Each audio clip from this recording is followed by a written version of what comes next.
হয় মিছা যেন লাগিলেও এই কথা সঁচা জুবিন গাৰ্গৰ জুৰ্ণালিষ্টিত ষ্টুডিঅ'ত হয় এই কথা কোনে কৈছে আৰু কেনেকৈ কৈছে আপোনাৰ গা নোম হিঁয়ৰি উঠিব মই ক্লিপটো লগাই দিম এতিয়া আপুনি শুনিলে আচৰিত হ'ব যে এনেকুৱা ধৰণৰ ঘটনা হয় এই ঘটনা কেনেকৈ সংঘটিত হবলৈ পাইছিল বা কেনেকৈ সম্ভৱ হৈছিল এয়া শুনকচোন তেখেতৰ মুখেদি তেখেতে কি কৈছে সেইটো আমাৰ কোৱা হৈছিলে যে তেওঁক এই যে প্ৰেছাৰ টেকটিছ এটা যে তুমি যদি এই ফাংচনলৈকে নোযোৱা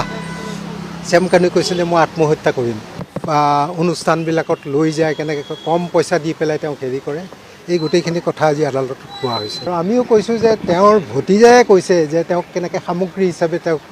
মানে জুবিন গাৰ্গক ব্যৱহাৰ কৰিছিলে এইবোৰ যুক্তি দেখুৱাৰ সময়ত দুই পক্ষৰ পৰা কোৱা গৈছে ৰব ইয়াতে শেষ হৈ যোৱা নাই ইয়াৰ পিছতো আছে কি কি ঘটনা ঘটিছে কেনেকৈ এই শ্যাম কানুৱে জুৰ্ণালিষ্টিত সেই বিশেষ ষ্টুডিঅ'টোত এই কামভাগ কৰিম বুলি ভাবিছিল কাৰণ উকিলে এতিয়া এই কথাবোৰ সকলো কৈ পেলাইছে কাৰণ আদালতত কেছ চলি আছে আৰু প্ৰতিদিনাই হিয়াৰিং চলি আছে আৰু এই কেছবোৰত কেনেকৈ কি হৈছে প্ৰতিদিনাৰ খবৰ প্ৰতিদিনাই কৈ আছে এখেত এজন আচলতে উকিল হয় এই উকিলজনে এই গোটেইখিনি কথা কৈছে যে আদালতত এনেকৈ কিছু কথা ওলাইছিল নোলোৱা নহয় কাৰণ এই কথাটো আগৰ পৰাই ওলাইছিল যে ছিংগাপুৰলৈ যদি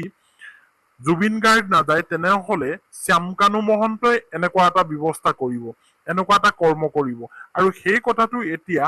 কোৰ্টত বিদ্যমান হৈ পৰিছে সাক্ষীবাদীয়ে সেই কথাখিনি কৈছে আৰু তেনেকুৱা ধৰণৰ যে ব্লেকমেইলিং কৰি আছিল জুবিন গাৰ্গক এই কথাখিনিও এতিয়া প্ৰায় নিশ্চিত হৈ পৰিছে আপোনালোকে